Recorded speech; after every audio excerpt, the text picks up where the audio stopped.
2, 3. את חייבת להוציא את הברגים האלה. כן. כדי להוציא את הברגים, את חייבת להוציא את הקמשפט. נכון, הם המיסרים. נו, אז מה הסיפור? לא... תראי, בסוף הדבר את רק צריכה לראות. את צריכה לעשות ככה, את צריכה להגיע למצב שאת יכולה לשחק עם הראש. מתחילה טיפה לנסות למשוך אותו, עוד לא להוציא לגמרי. טיפה מושכת, את רואה שיש איזה צינור שבכל זאת שכחת, נתקי רגע את הצינור. את רואה שזה מפריע, נתקים. בסוף את רק רוצה שזה יהיה חופשי. רגע, אני צריכה לנתק את זה, נכון? מה? בטח. כל הצינורות, פה, כל מה שמחובר. אבל גם את הסעפת. הסעפת את לא חייבת. תראי, אם אם נצליח להוציא את זה ביחד, אנחנו באופל קורסה שעשיתי עם אח שלי, הוצאנו את הסעפת יניקה והפלטה יחד עם הראש ביחד מהאוטו. שני אנשים שעשינו קצת אקרובטיקה וזה יצא. פה יש בורג שהוא... את חייבת לשים פה הרבה שמן, הרבה שמן. אני צריך לעשות את זה כבר בבוקר, שבת לקורס. מלא שמן על הכל. להוציא. אני זוכרת שנתקענו פה על איזה בורג. אני לא יודעת מה בדיוק זה היה פה. אני רואה שזה היחיד שלו פתוח. יש פה עוד אחד. פה יש עוד אחד. פה. זה נראה לי... הגישה עליו גם מחורבנת. כן, אבל אם את תרימי ותורידי את המנוע, אז יהיה לך קצת...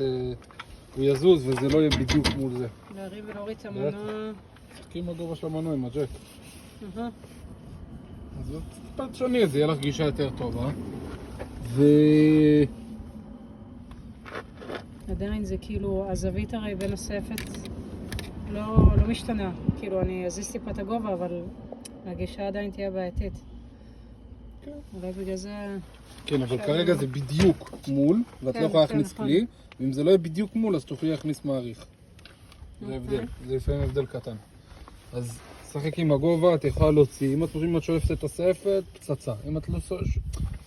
תשמעי, אני אומר, מבחינתך שתהיה התקדמות, שתהיי במצב שאת מזיזה, תופסת את הראש ככה, ואת רואה שהוא כאילו, הוא לא חלק מהבלוק. אבל יש שם עדיין דבק, לא? מה? הוא אמור להיות דבוק דרך לא, אין האטם. דבק. האטם לא מדביק אותו. כן? זה לא עם ברגע סיליקון, זה לא עם שאני פותחת כלום. ברגי המנוע, אני פשוט אמור להיות מרימה. חופשי. תתחיל לשחק. עכשיו, פה, כל הברגים הקטנים האלה, להוציא את הקמשפטים, לזכור בדיוק איך שזה ישב, את רואה פה לך מספרים, אינטייק 3, אקזוז 2. כן.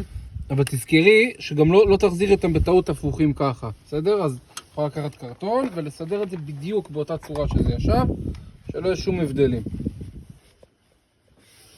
מה קורה? טוב, אני אתקשר לך עוד כמה דקות. אני אגיע להורים של רותם. רצית משהו ספציפי או אתה מדבר? סתם. לא, אבל נדבר ביותר מאוחר. טוב, דבר, תסיים את הארוחה, יאללה, ביי. אתה בבית היום?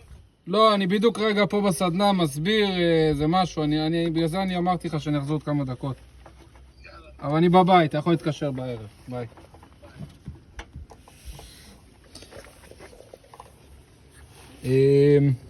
זהו, ברגע שהוצאת, יש לך גישה, תהיה לך אחלה גישה לברגים ברגע שהוצאת. זהו, תוציא אותם ותתחיל לראות אם הראש כבר זז. תשמעי, זה לא... אין פה עכשיו עבוד. החלק המורכב את עבר. זה כבר חלק לא מורכב, אני אומר לך.